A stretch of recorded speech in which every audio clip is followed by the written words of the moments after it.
Happy Tuesday mga ka-Bulgar and welcome to Bulgara na!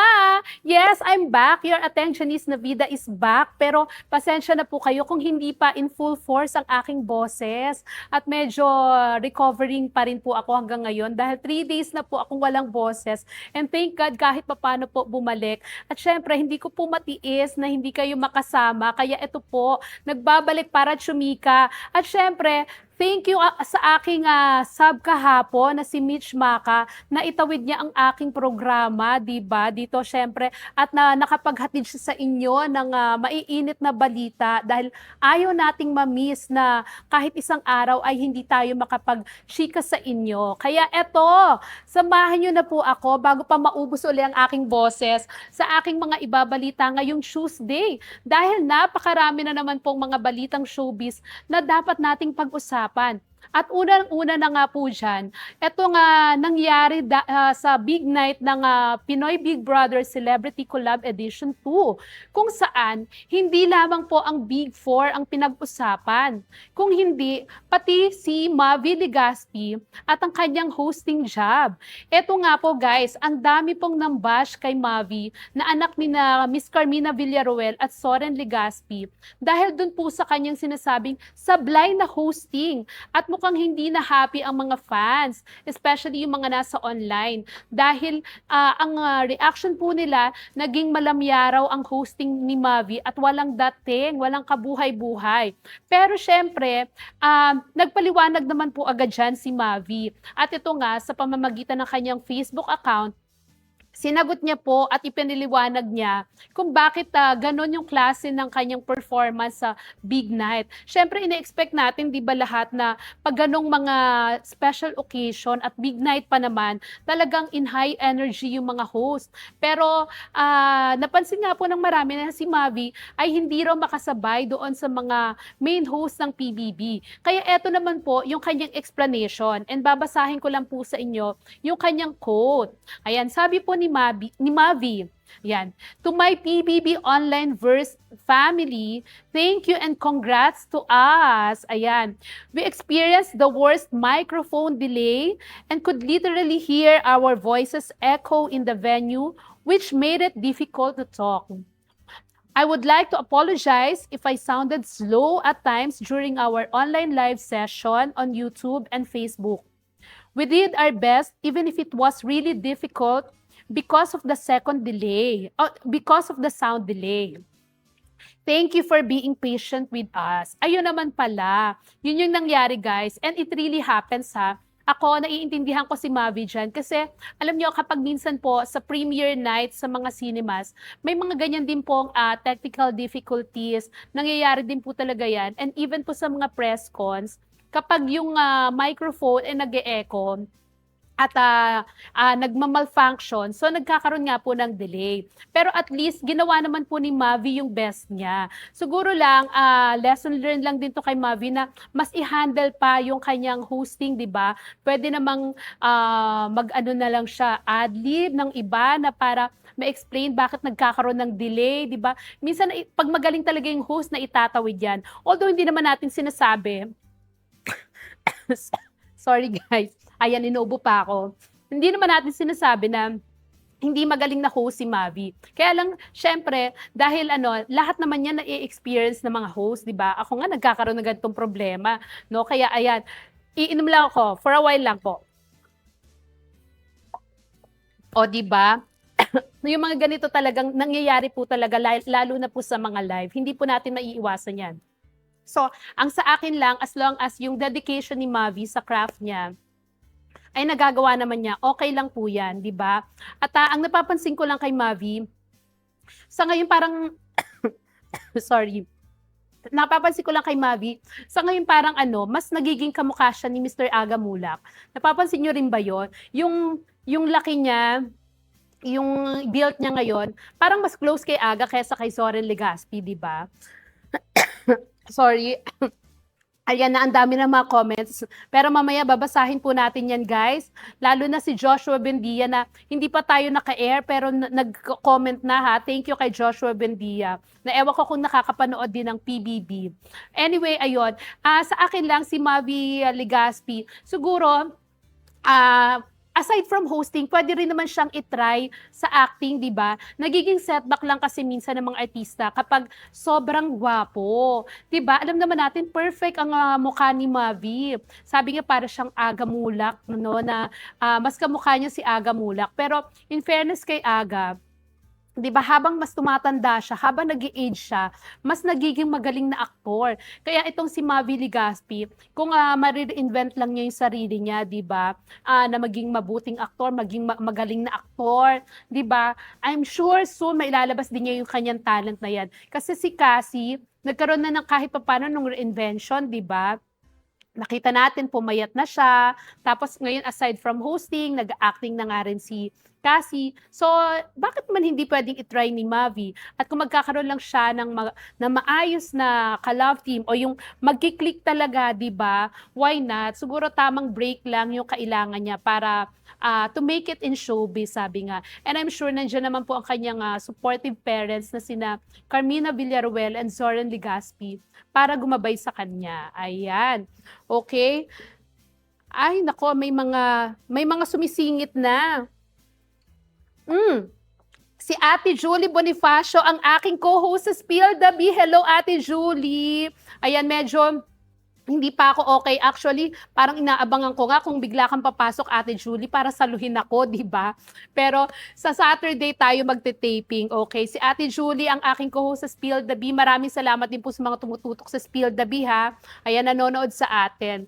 Kay Ayan, naku, puro mga pabati 'to, mamaya na natin para ihatid muna natin yung ating mga latest at baka mamaya maubusan tayo ng oras. Anyway, eto na nga, yung ating, second item ay, naku, merong isang gigil na gigil, G na G talaga, na celebrity mom. At, sino pa nga ba kung hindi si Miss Carla Estrada. At eto po nga po ay dahil sa recent na pambabash sa kanyang anak na si Lela Ford na tinanghal na PBB CCE, big winner, 'di ba, nakasama ni Caprice Cayetano. Eto nga guys, 'di ba, instead nga naman na maging, mga congratulatory messages yung, ibigay kay Lela at yung siyempre lahat maging, dapat masaya, 'di ba? Pero eto nga, may mga ilang netizens ang, hindi happy at nagiging bitter at, sinasabing hindi naman daw karapat-dapat si Lela Ford na manalong PBB big winner.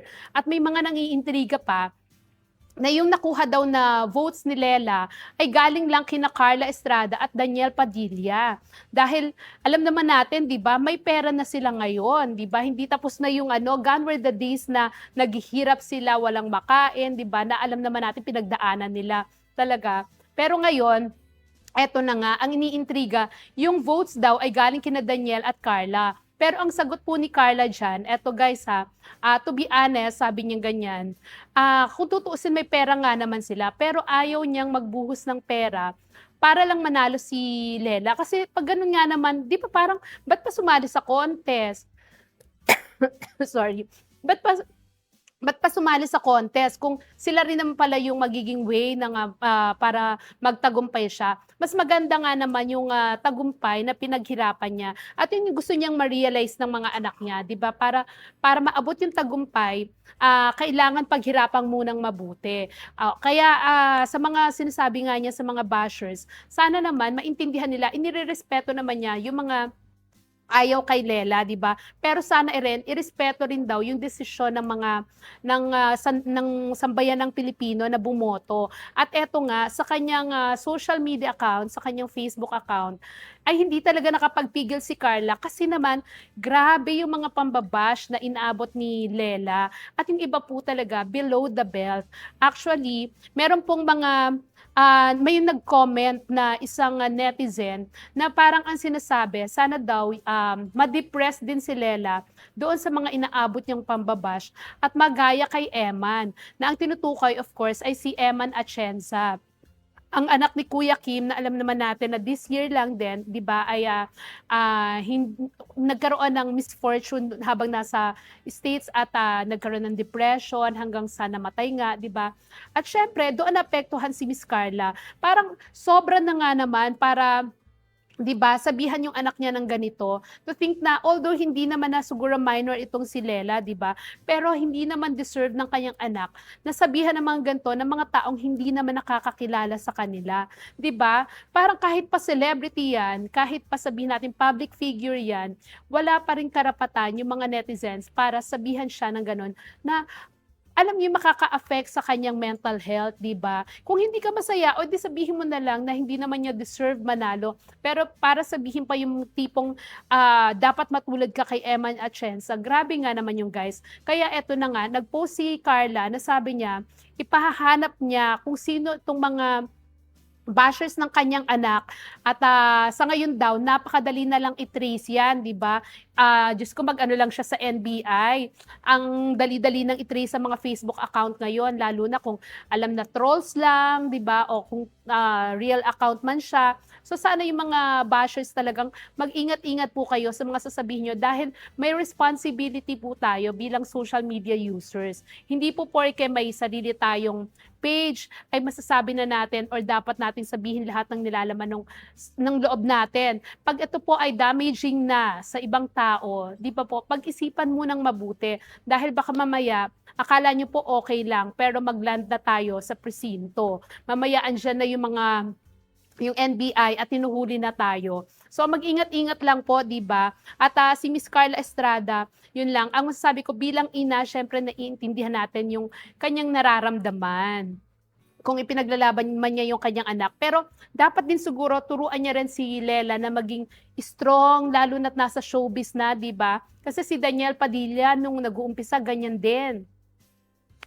Medyo medyo sensitive pero ngayon tignan niyo naman kahit anong tira kay Daniel Padilla, parang caring-caring na niya. Okay. Ayan ako, sino pa ba, naku dami ko pang nakikitang nagko-comment. Jasmar Santos, ayan, maraming salamat. Wow, Ateng, ang pretty mo naman. How to be you po. Wow talaga. Eto, inom lang po tayo ng tubig. Shout out po sa taga Santiago City, especially to Mayor Glo Almazan. Ayan, Mayor Glo Almazan, hello, thank you for watching. At sa mga taga Santiago Isabela, thank you so much. Ate Julie, ganda, oo. Parang ikaw lang. Ayan, thank you. Okay, yung ating third topic naman. Oo, tungkol naman ito, Diyos ko, sa isang walang katahimikan. Parang yung kanyang mood swings iba-iba, guys. Parang ako din, sa totoo lang, kahit ako, medyo naloloka ako sa pagsubaybay sa kanyang mga social media posts, 'di ba? Oo. At, sino pa nga bang tinutukoy natin? Walang iba po kundi si Miss Claudine Barreto. Oo, parang last week lang guys or over the weekend, may naging post na naman kasi si Miss Claudine.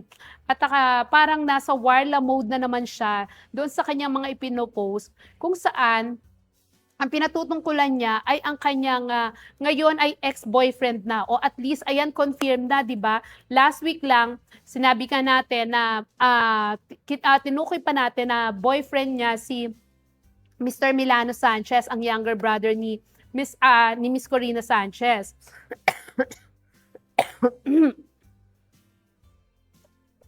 Pero ito nga guys, ngayon confirmed na nga po. Confirmed na break na talaga sila at, nag-post nga po si Miss Claudine Barreto na sabi nga niya, wala siyang ex na binabalikan. Even Mark Anthony Fernandez, 'di ba? Oo, pero iba naman daw siyempre si Mark na ngayon ay pino-post nga niya na love niya pa. Samantalang si Mark ang kanyang first boyfriend. Sabagay, sabi nga 'di ba, first love never dies, o 'di ba? Kaya baka kahit papaano meron pa ring natitirang pag-ibig kay Miss Claudine Barreto. Pero etong issue nga po nila ni Milano Sanchez ay mukhang aabot na sa demandahan. Dahil may isang post din si Claudine na ang sabi niya ay sumangguni na siya kay Attorney Panelo. At ito yung long time lawyer ni Claudine sa mga previous cases niya, 'di ba? Salvador Panelo, Attorney Salvador Panelo. At sabi niya nga kung sino man itong, si Milano at yung isang girl na tinutukoy niya na ayaw na nating pangalanan dahil hindi naman po showbiz person. Excuse me. Sabi niya po, manda kayo at, kung sino man kayo, gawin niyo na lahat, 'wag lang ang anak ko dahil nanay ako. Kapag dating sa mga anak talagang, palaban po si Miss Claudine at, nagbumubuhos talaga yung kanyang galit. At, siguro nga dahil, Gina G siya nung, nagpo-post siya, sunod-sunod yung kanyang ano, post na galit siya at nang-aaway siya. Pero etong nakakaloka, after few hours lang, 'di ba, kinabukasan, paggising ng mga tao, wala na po yung kanyang post. At ang kapalit na, yung nag-golf sila ng kanyang mga anak, yung masaya na siya, na pinapakita niya yung mga previous videos nila ni Rico yan, at kung ano-ano pang mga happening sa buhay niya. Kaya naman po, lukang-luka na ang mga fans. At kung mababasa nga po yung mga comments doon sa mga post ni Claudine, sinasabi nga nila na parang, "Ano ba nangyayari kay Claudine? Bakit nagkakaganyan na siya?"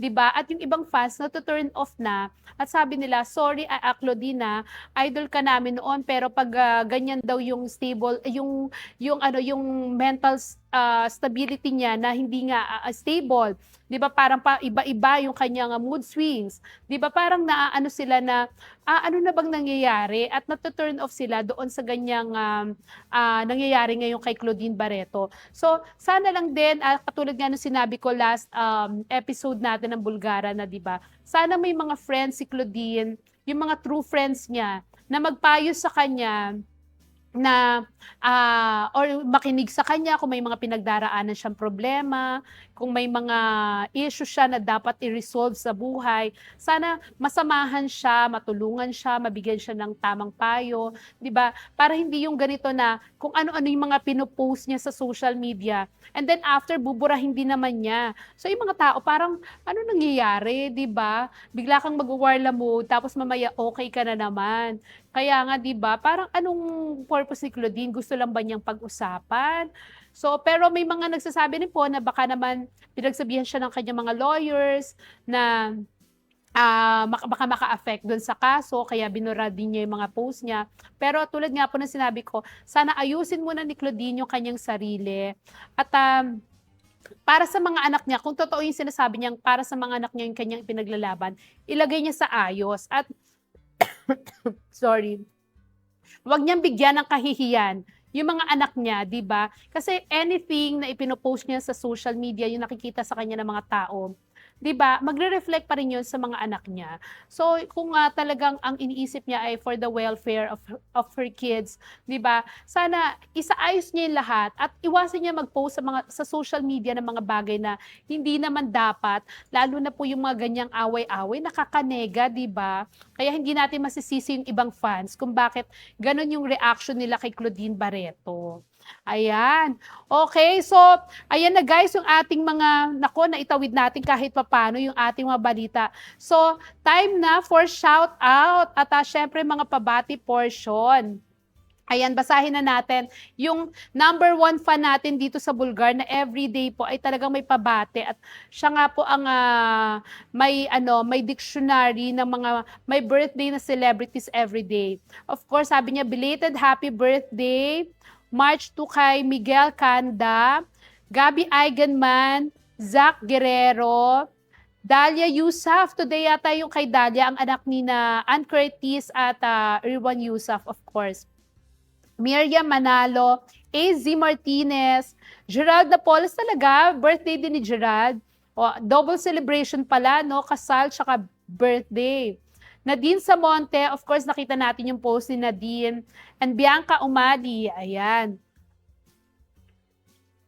Happy birthday po, belated happy birthday sa inyo, kahapon pala yan. And happy birthday naman today, March 3, kina Jenzel Angeles, Scarlett Snowbello, ang anak ni Doktora Vicky Bello and Hayden Ko. Ayan. Izzy Canillo, Sophie Jewel, Main Mendoza, si Yaya Dab, hello, Main, happy birthday sa'yo. Chloe Redondo, Zed Rigates, Brent Valdez, and Aidan Veneracion. Ayan, greetings from Bulgar and from Joshua Buendia. Naku, meron pa. Belated happy birthday to you. Ano yan, our singer and songwriter, Miss Beautiful Lady Diane de Mesa from San Jose, California, USA. Wishing you all for your blessings to my, ano daw yun? We wishing you, ay, hindi ko na-gets. Hindi ko na-gets, Joshua, sorry. Ayan. Happy Tuesday na lang. Ayan, ate.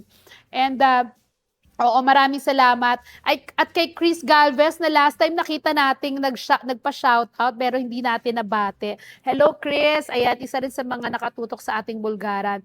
At eto na nga ang mga pabati ni Ateng na hindi ko nabati kahapon. Oo, dahil wala nga po tayo. Of course, sa ating big boss na napaka-supportive, si Ma'am Nida Season, Ma'am Michelle, and Sir Ryan Season.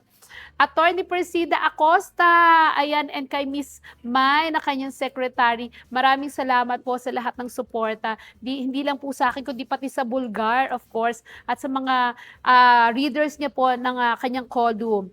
Of course, sa ating number one idol, Governor Vilma Santos of Batangas, na tuwang-tuwa ako dahil lagi siyang nanonood ng ating vlog at nagko-comment pa talaga si Ate V kapag meron siyang mga napapanood sa ating vlog. Maraming salamat Ate V and more power to you.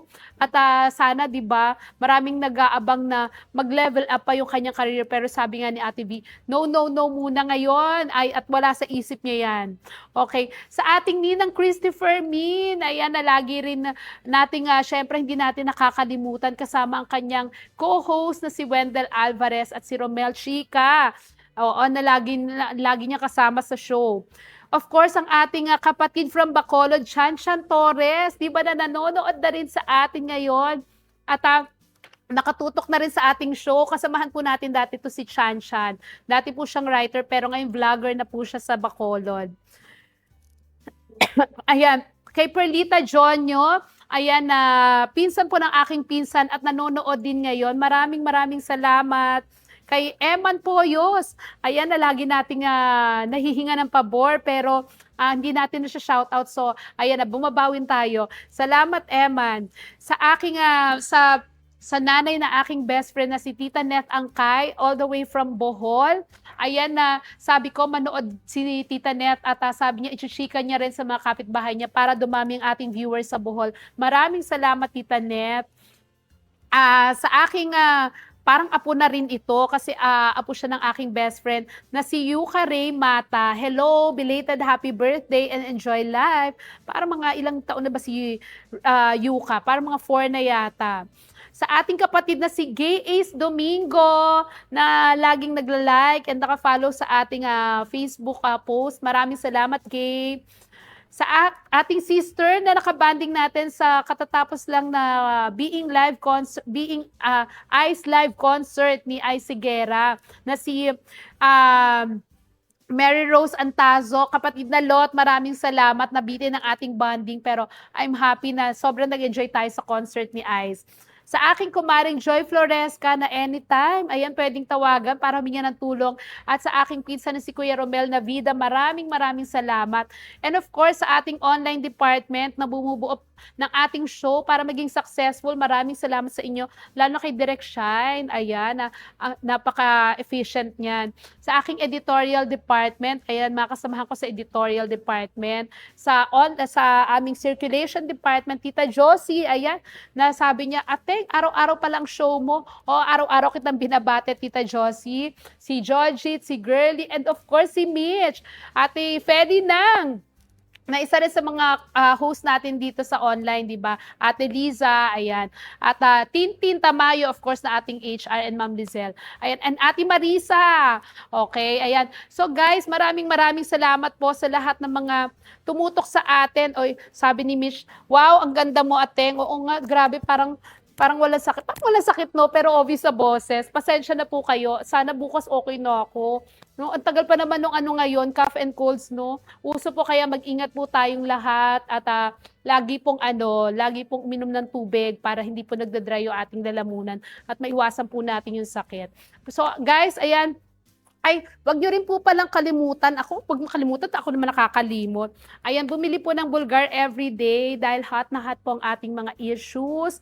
Sa banner pa lang natin, headline pa lang, sorry, panalong-panalo na kayo. Kaya guys, ayan, bumili po kayo from cover to cover. Sulit na sulit po kayo sa Bulgar.